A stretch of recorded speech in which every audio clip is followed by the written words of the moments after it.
One of those senators on the Hill today is standing by to talk with us. Republican Senator Tom Cotton sits on the Senate Armed Services Committee and is a big backer of Pompeo's nomination. So we just want to take a break and step away from some of what's going on in testimony and get some of your opinion about this. Senator, this has been riveting in just the last few minutes. Very rapid topic changes, so on and so forth, but specifically when it comes to Syria and what we'll do there. Your thoughts?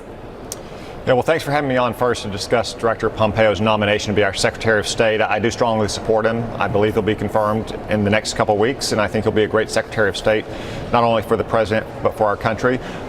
The Senate Foreign Relations Committee is addressing some of the weightiest issues we face as a nation and we can face, things like military action against Syria or threats that nations like Russia or China pose to us. I can personally say that I know Mike Pompeo understands those threats and the need to have sound, effective diplomacy backed up by the credible threat of military force, because I served with him in the House of Representatives. I've traveled the world with him and sat across the table with heads of state, and I've worked very closely with him as the director of the CIA while I've been on the Senate Intelligence Committee.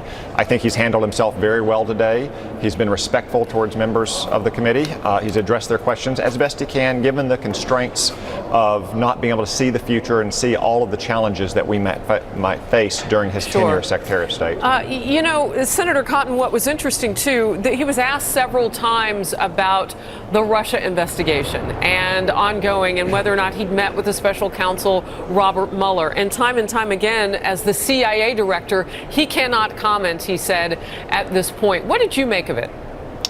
Well, I think a lot of Democrats on the committee, just like Democrats in Congress, are obsessed with this matter. I don't know many Arkansans that are obsessed with it. They worry not only about their own jobs, but about America being safe in the world.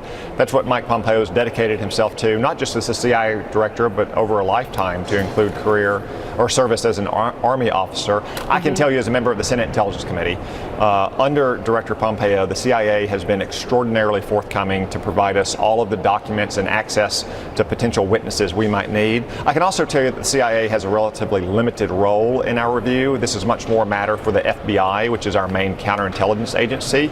But to the extent that our review on the Intelligence Committee has depended on the CIA, Director Pompeo has provided us access to the kinds of documents and even raw intelligence that we rarely see in Congress. And I think that reflects well on him, and also shows that once he's at the Department of State, he will also work with Congress in that cooperative fashion.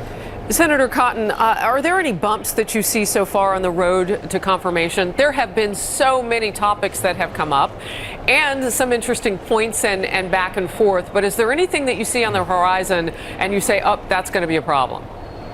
No, none at all. I think Director Pompeo has handled himself very well. He's answered questions to the very best of his ability and within the constraints of having a public hearing where you can't discuss classified information. Sure. He earned 15 Democratic votes to be director of the CIA just last year.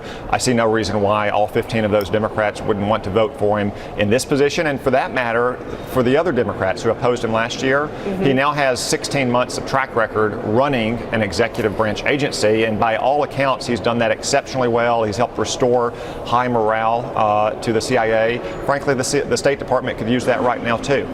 You know, Senator Corker brought up something, and we've heard it a couple of times today, and it has to do, I want to go back to Syria, because the president is promising that he'll have an answer for the nation in the short little while. We're waiting, we're perched to hear what that's going to be, what it will look like that we will do to Syria in regard to the suspected use of chemical weapons on citizens.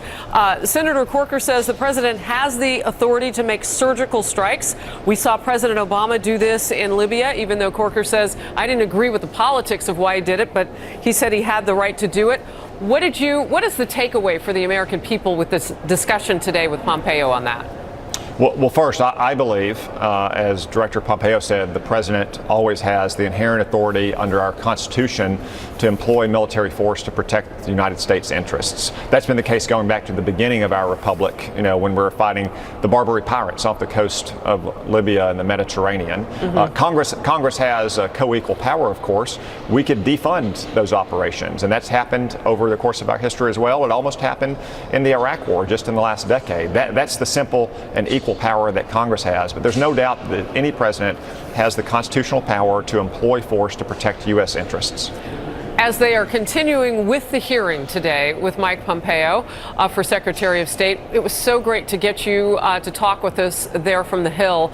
Senator Cotton, thank you very much for your perspective and filling in some of the color that's going on, because I would imagine every senator is probably discussing this at this point. Thank you.